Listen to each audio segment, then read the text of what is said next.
e dizer que hoje, senhora presidente, eu fiquei muito feliz quando li no jornal da nossa cidade uma matéria cujo título, senador Lúcia Vânia, o título da matéria é Produção de tablets explode na Zona Franca de Manaus. Isso para a gente é de um significado, além, claro, de avançar no processo produtivo, assim gerar mais emprego, arrecadação para o Estado do Amazonas. Isso para a gente é de um significado muito importante, porque eu quero recordar aqui que desde 2011 nós tivemos alguns problemas sérios em relação aos tablets. A presidente da República, a presidenta Dilma, editou a medida provisória 534, que, com o objetivo de alavancar a produção nesse segmento no Brasil, como medida de enfrentamento à crise econômica, propunha passar de 9,25% para zero a incidências de tributos, PIS e COFINS para a produção de tablets. Com a edição dessa medida provisória, no estado do Amazonas criou-se uma grande polêmica, que a presidente Dilma estaria decretando o fim da Zona Franca de Manaus, acabando com a produção, a possibilidade do Polo Industrial de Manaus continuar produzindo bens de informática e principalmente tablets, senador Pimentel. Nós tivemos um problema sério em plenário. Eu lamentei muito à época, mas muito sério, porque um dos senadores, aliás, ex-senador, esteve lá no estado do Amazonas e criticou muito a bancada por conta desta medida provisória 534, dizendo que isso era a decretação da presidenta Dilma do fim da Zona Franca de Manaus e que a bancada do estado do Amazonas, por ser uma bancada alinhada ao governo da presidente Dilma, não estava fazendo absolutamente nada. E assim foi. Semanas, eu aqui não tem problema porque não declinar o nome do ex-senador Demóstenes Torres, com quem eu tive um debate muito duro deste plenário, muito duro, trazendo inclusive os jornais que publicaram em primeira página as críticas que ele à época fez à bancada do Amazonas, a mim, ao senador Eduardo e ao senador à época João Predo, que o senador Alfredo ainda estava no Ministério. E a medida provisória 534, eu quero lembrar aqui, foi aprovada com duas emendas muito importantes por nós apresentadas e defendidas. A primeira dela é que garantiu a isenção de 100% do imposto de renda quando estes bens fossem produzidos nas áreas da Sudam e da Sudene. 100%. De isenção de imposto de renda. E a outra medida, elevando um pouco mais as vantagens comparativas da Zona Franca de Manaus. E a outra emenda aprovada é para que não fosse a produção de telefones celulares, tampouco de televisores LCDs, atingida pela medida provisória, aprovamos uma emenda dizendo que o tamanho dos tablets não poderiam ter área superior a 140 centímetros quadrados e nem poderiam ser inferior a 600 centímetros quadrados, ou seja, enquadrando somente os tablets, que era o único objetivo da medida provisória editada pela presidente Dilma. Então, hoje aqui eu volto à tribuna e volto muito feliz porque está aqui. Produção de tablets explode na Zona Franca de Manaus. E essa matéria, ela é fruto de uma nota que foi divulgada, pela SUFRAMA, que é a Superintendência da Zona Franca de Manaus, mostrando que houve um crescimento significativo na produção de tablets na Zona Franca de Manaus nesse último período. Foram produzidos, até o mês de setembro, de janeiro a setembro deste mês, 1.700.000 unidades de tablets. O que significa, senador Pimentel, um crescimento de mais de 4.200%, mais de 4.200% em relação à produção do ano passado. E eu volto a repetir, dizer que a presidente Dilma estava traindo a Zona Franca de Manaus e que a bancada não era suficientemente independente para defender os interesses da Zona Franca de Manaus. E nós dizíamos o contrário, que não.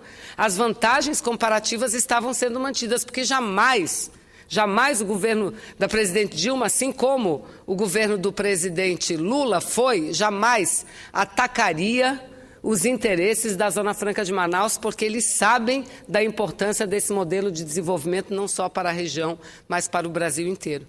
Então é bom quando a gente tem os números e a gente vê a evolução. Estou aqui, hoje não estamos mais no ano de 2011, estamos já no finalzinho do ano de 2013, fazendo essa constatação, mostrando que a arrecadação do Amazonas aumenta, que a geração de empregos aumenta principalmente por conta do aumento da produção de tablets. Esse crescimento na produção de tablets no polo industrial de Manaus contribuiu diretamente para outros indicadores nesse período. O faturamento do polo industrial de Manaus chegou ao acumulado de quase 59 bilhões de reais nesse período, ou seja, de janeiro até o mês de setembro. E em relação à mão de obra, setembro encerrou com mais de 122 mil trabalhadores empregados.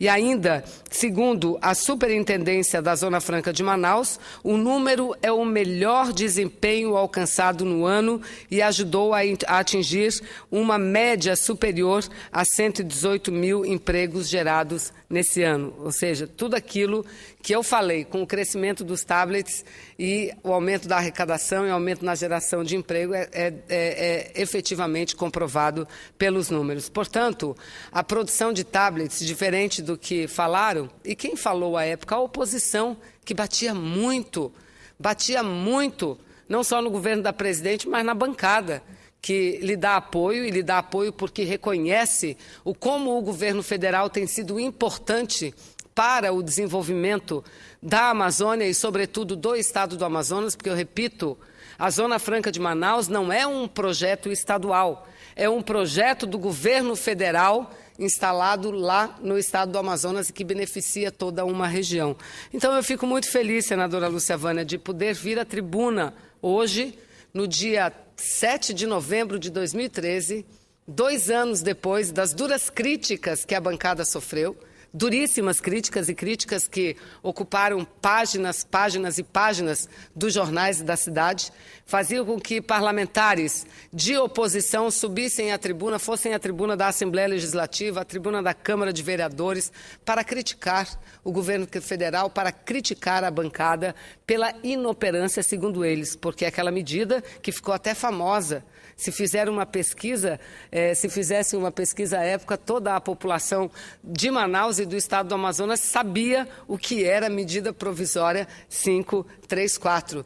Tanto foi a divulgação em relação à medida, não é? Então, senador Pimentel, é muito bom e creio que a nossa alegria deva ser também a própria alegria da presidenta Dilma. Deva ser a própria alegria da presidenta Dilma, que tem dado mostras no dia a dia da defesa do modelo. A última é o empenho que o governo está tendo para que possamos votar, primeiramente na Câmara dos Deputados e posteriormente no Senado, a PEC de autoria do Poder Executivo que prorroga por mais 50 anos a Zona Franca de Manaus. Lamentamos que o setor de informática, mais uma vez, tenta incluir nesse debate a prorrogação para esse segmento.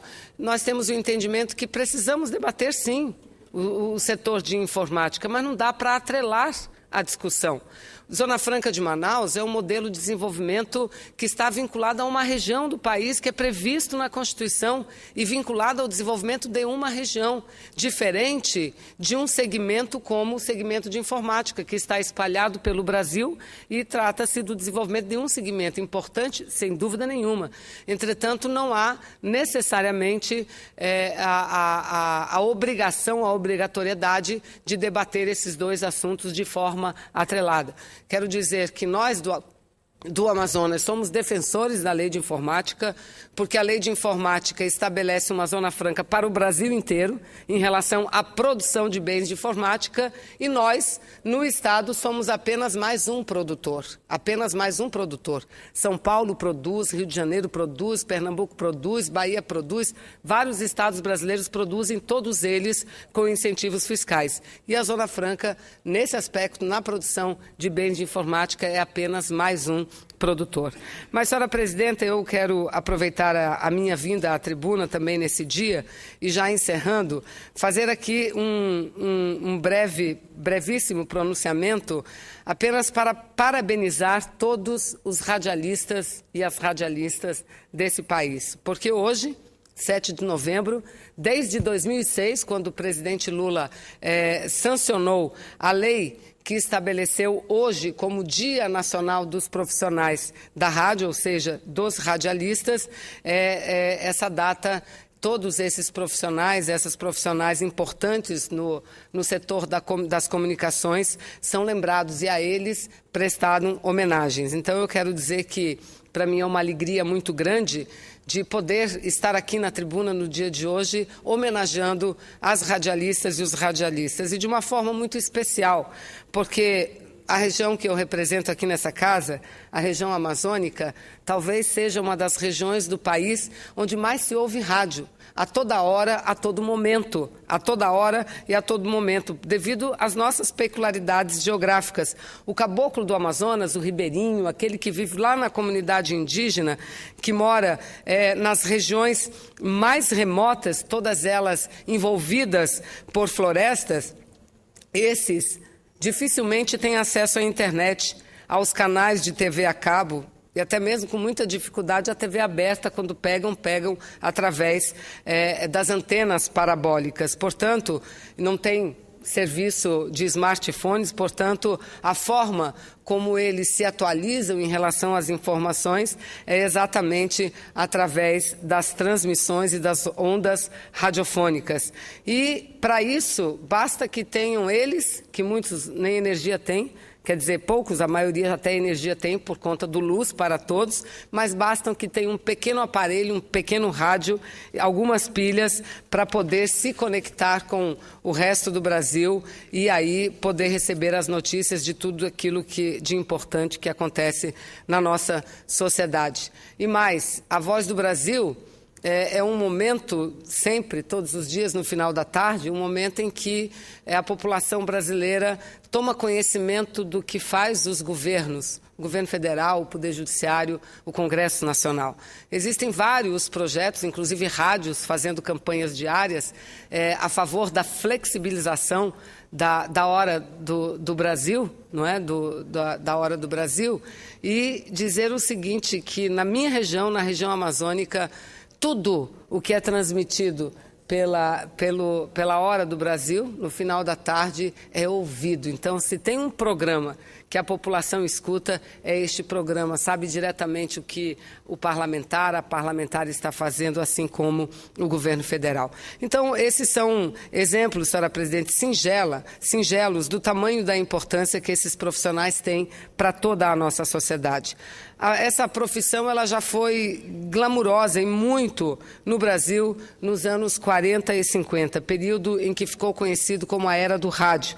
Aí, apesar da evolução dos meios de comunicação, até hoje, o rádio ocupa um papel muito importante no seio da sociedade. Eu ouso dizer que sequer o glamour foi perdido ao longo do tempo, senhora presidente, sem falar que os radialistas, que as transmissões de rádio ocupam um espaço muito importante até no subconsciente das pessoas. De acordo com uma pesquisa feita pela Secretaria de Comunicação Social da Presidência da República, em 2010, 75% dos brasileiros acompanham diariamente a programação veiculada pelas emissoras de rádio em todo o país.